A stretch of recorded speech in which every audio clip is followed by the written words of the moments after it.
Meanwhile, a county in Texas, get this, is being put to the test after all the employees of the elections department quit just 3 months before the midterm elections. CNN's Lavandera takes a closer look at the election conspiracies that ultimately pushed them out. This is the auction barn most of the time. On Election Day, David Tribes will be here, serving the voters of Precinct 13 in Gillespie County, Texas. And you have an official title. Yes, sir. What is that title? I'm an election judge.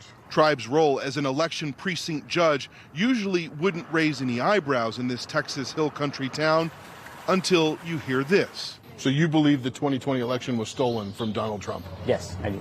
Why should someone like you serve in this kind of official capacity for an election?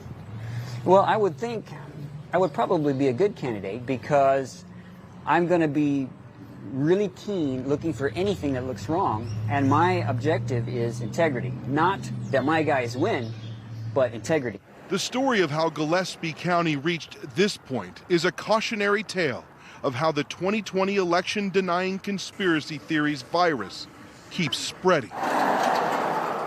There's nothing glamorous about the Gillespie County Election Administrator's office. Inside, the small election team did their work, but by mid-August, all 3 employees had quit 3 months before the midterm election. The election trouble here dates back to 2019, when a ballot measure asked voters whether or not fluoride should be used in the city's drinking water.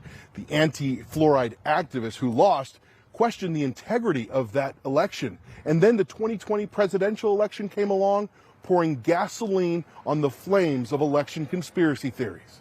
Even though Donald Trump won this county with 79% of the vote, some Republicans were convinced something wasn't right. In August of this year, the elections administrator, Anissa Herrera, was done.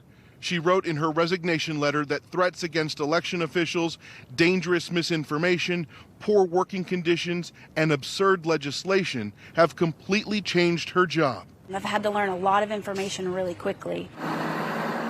With no election team in place, it fell to the county clerk, Lindsey Brown, to serve as the elections administrator. People that have been in elections before, people that have worked it before, I've tapped into their knowledge and wisdom. I understand the Texas Secretary of State's office has sent in election trainers. They're sending in inspectors.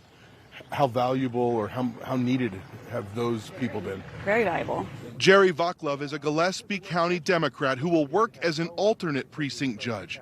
He attended those polling location training sessions and says what he heard from the election conspiracy theorists troubles him. One of the major questions in our training session is, well, what are we supposed to do with the fake IDs that the Biden administration is issuing to illegals when they cross the border? And the Secretary of State just said, Representative just said, that's not happening, and we went on. For now, officials are hoping for the best. So you feel confident that this election will go off smoothly? Yes, sir. And Wolf, that election precinct judge that you heard from at the beginning of the story, he believes that in 2020, 2,000 votes were switched from Trump to Biden in Gillespie County. There's no proof of that. It's a lie that has been peddled by the MyPillow CEO, Mike Lindell, but he believes that nonetheless. And because of that, Democrats in Gillespie County, for the first time and as long as anyone can remember, say they're sending out poll watchers to monitor people like him. Wolf? Lavandera, thank you very much for that report.